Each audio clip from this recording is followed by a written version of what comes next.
Pada kali ini saya ingin mengisahkan tentang salah seorang pasien yang minta tolong diruqyah di ruang sehat Masjid Taqwa Nagari Talawi. Sebuah keluarga yang hampir seluruh isi dalam rumah tangganya itu mendapat gangguan jin. Ada anaknya yang kesurupan, orang tuanya yang suka emosian, lalu salah satu dari orang tuanya memiliki seperti kelainan atau seperti stres. Nah, anaknya minta tolong diruqyahkan, datang ke Masjid Taqwa Nagari Talawi. Kisah selanjutnya ikuti di channel Muhsin Lahaji. Assalamualaikum warahmatullahi wabarakatuh. Sahabat semua, terima kasih yang terus mengikuti channel Muhsin Lahaji. Terima kasih yang sudah subscribe, menekan tombol lonceng notifikasi, karena dengan demikian sahabat dapat mengikuti inspirasi-inspirasi positif di channel ini. Jangan lupa juga komen, like, and share channel ini. Sahabat, saya percaya bahwa setiap manusia memiliki inspirasi masing-masing sehingga orang lain dapat belajar pada dirinya. Beberapa pasien yang datang ke ruang sehat Masjid Taqwa Nagari Talawi adalah pasien yang minta tolong diruqyahkan. Ada pula yang sekedar untuk pengobatan seperti sakit asam urat, kena gula, atau diabetes, dan seterusnya. Dan sebagaimana di ruang sehat Masjid Taqwa Nagari Talawi, kami menekankan bahwa puncak pengobatan adalah dengan Al-Quran atau ruqyah. Insya Allah dengan seseorang berinteraksi banyak dengan Al-Quran, maka insya Allah ia akan menjadi sehat. Lalu orang yang mengamalkan Al-Quran dalam kehidupan sehari-harinya, insya Allah ia akan menjadi sehat. Nah, mungkin timbul pertanyaan, apakah orang yang sering sakit adalah orang yang tidak mengamalkan Al-Quran?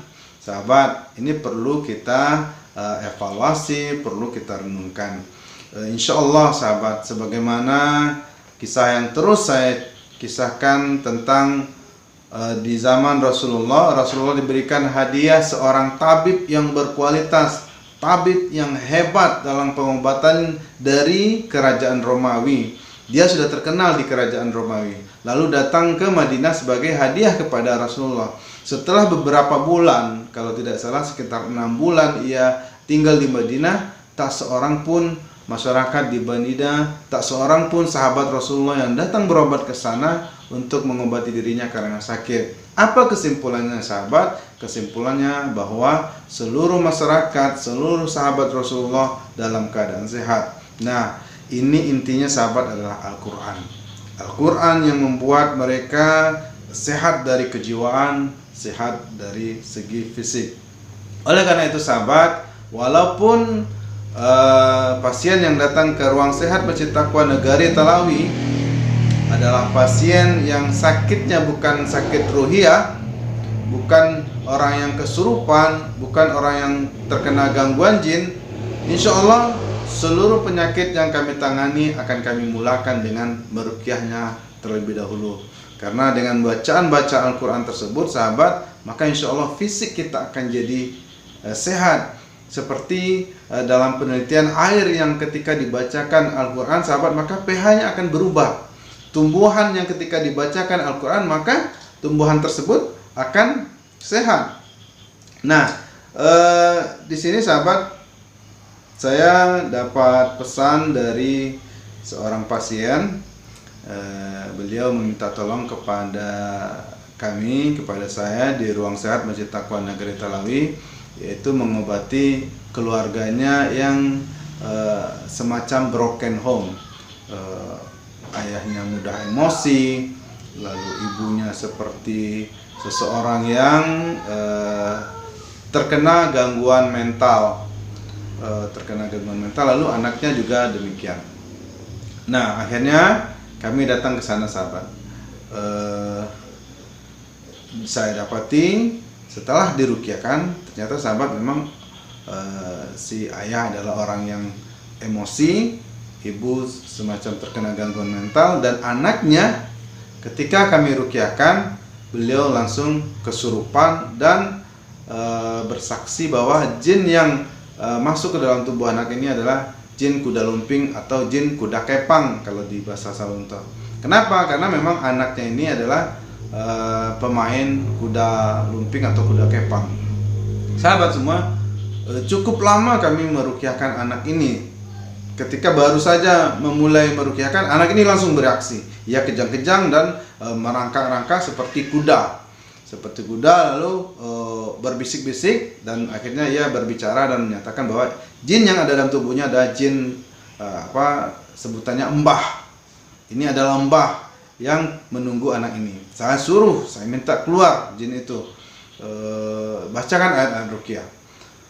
Terus jin ini meronta-ronta dan ia mengatakan bahwa ada barang-barang yang sudah disimpannya, semacam batu-batu, ada juga semacam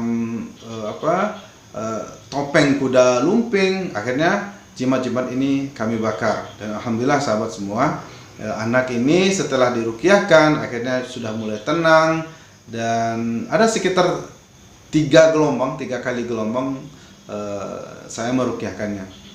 Gelombang pertama dirukyahkan, dia sudah sadar dan ketika sadar lalu berikan minum air yang dirukyahkan, ia mulai bereaksi kembali. Lalu sudah selesai jinnya keluar, lalu bereaksi kembali. Sampai 3 kali kami merukyahkan dan alhamdulillah setelah dicoba dirukyahkan keempat kalinya ia sudah mulai tenang dan tidak lagi bereaksi. Alhamdulillah sahabat, akhirnya anak ini sudah mulai sembuh dari penyakit gangguan jinnya. Saya sahabat menekankan kepada orang tua dari anak ini agar jangan membiarkan anaknya lagi untuk bermain kuda lumping atau kuda kepang. Mohon maaf kepada masyarakat yang masih sebagai penganut pemain semacam kuda lumping ini, kalau hanya untuk sekedar budaya dan tidak ada unsur mistik, tidak ada unsur jin di sana, saya rasa tidak mengapa. Itu kan semacam budaya atau seni, semacam tarian. Tetapi kalau sudah menggunakan jin mistik, maka sahabat semua, dalam hadis orang yang bersekutu dengan jin, orang yang melakukan kesyirikan, maka syahadatnya tertolak, sholatnya ditolak selama 40 hari 40 malam. Nah, saya meminta kepada orang tuanya agar jangan lagi anaknya dibiarkan bermain kuda lumping atau kuda kepang. Segala perlengkapan kuda mainannya, kan kalau kuda lumping itu kan ada kuda mainannya, kuda dari tembikar itu, dan ada topeng-topengnya, ada minyak-minyaknya yang berhubungan dengan kuda lumping, kita musnahkan, kita bakar. Dan begitu cara merukyahkan seseorang yang kemasukan dalam jin. Segala jimat-jimatnya harus dibakar sahabat. Biasanya setelah dibakar jimat ini, maka ia akan bereaksi dan akhirnya sembuh. Nah, untuk orang tuanya sahabat yang semacam ada seperti stres ini, saya berdiskusi kepadanya bahwa memang rumah tangga ini sahabat adalah rumah tangga yang jauh dari nilai-nilai agama. Sholat tidak terjaga, atau sampai saat itu ketika dirukyahkan ia menyatakan bahwa ia tidak sholat. Bagaimana dengan orang tuanya juga tidak sholat. Bagaimana dengan ayahnya yang mudah emosi ini, ayahnya juga tidak sholat. Nah sahabat, sholat atau zikir atau ibadah-ibadah itu seperti sebuah dinding atau pintu penutup dari sebuah rumah. Kalau rumah itu tidak ada pintu, ada penutup, maka seluruh akan masuk. Ular, anjing, bahkan maling juga masuk. Begitu juga dengan diri kita. Kalau tidak ada pintu atau pembatas, apa itu pembatasnya? Ibadah, sholat, zikir, dan seterusnya, maka jin akan dengan mudah masuk. Dan kalau sesuatu yang seperti ini, yang ketergangguan mental, mungkin karena sudah terlalu lama jin itu merusak tubuhnya, nah ini harus dirukyahkan lebih lanjut lagi sahabat. Saya mengajak kepada anaknya yang masih dalam keadaan normal ini untuk bertobat kepada Allah Subhanahu wa taala, memperbaiki kesalahannya, memperbaiki ibadahnya, jauh dari kesyirikan-kesyirikan. Karena saya juga lihat waktu itu kan ada kedai dia, di kedainya ini dipasangnya jimat. Nah, ini saya pintakan kepadanya untuk membakar jimat ini dan ke depan jangan lagi terlibat dalam hal-hal seperti ini. Jangan lagi terlibat dalam jimat-jimat seperti ini. Nah, saya yakinkan kepadanya agar menjaga ibadahnya. Kalau ibadahnya sudah terjaga, maka sudah saatnya. Jadi ruqyah ini, Al-Quran ini sudah semacam senjata sakti, sahabat semua. Senjata sakti yang hanya bisa digunakan oleh orang-orang yang pertama mempercayai bahwa Al-Quran ini benar-benar sebagai penyembuh. Yang kedua, yang mengamalkan apa yang ada di dalamnya. Al-Quran ini tidak akan jadi penyembuh kalau si pembacanya tidak biasa membaca Al-Quran. Tidak akan jadi penyembuh kalau ia sendiri tidak menjaga sholatnya. Tidak akan menjadi penyembuh kalau orang ini senantiasa sering melakukan kesyirikan, pergi ke dukun, bekerja sama dengan jin, dan seterusnya. Maka setelah saya mengajaknya bertaubat, memohon ampun kepada Allah, menyadari kesalahan-kesalahannya, bahkan bersahadat kembali, lalu berjanji akan melaksanakan ibadah, saya memerintahkannya untuk melakukan ruqyah mandiri. Dia terus meruqyahkan orang tuanya ini agar insya Allah hatinya bertambah baik, kejiwaannya bertambah baik, pikirannya bertambah baik. Sebagaimana Umar bin Khattab yang ketika dibacakan Al-Quran maka jiwanya berubah dari penentang agama Islam kepada pembela agama Islam. Dan akhirnya proses ruqyah keluarga ini selesai, dan yang kita inginkan alhamdulillah semoga tercapai, yaitu keluarga ini kembali kepada agama, kepada ketaatan kepada Allah. Semoga dengan demikian kesembuhan akan alami dengan sendirinya. Semoga bermanfaat. Wallahu a'lam bishawab. Assalamualaikum warahmatullahi wabarakatuh.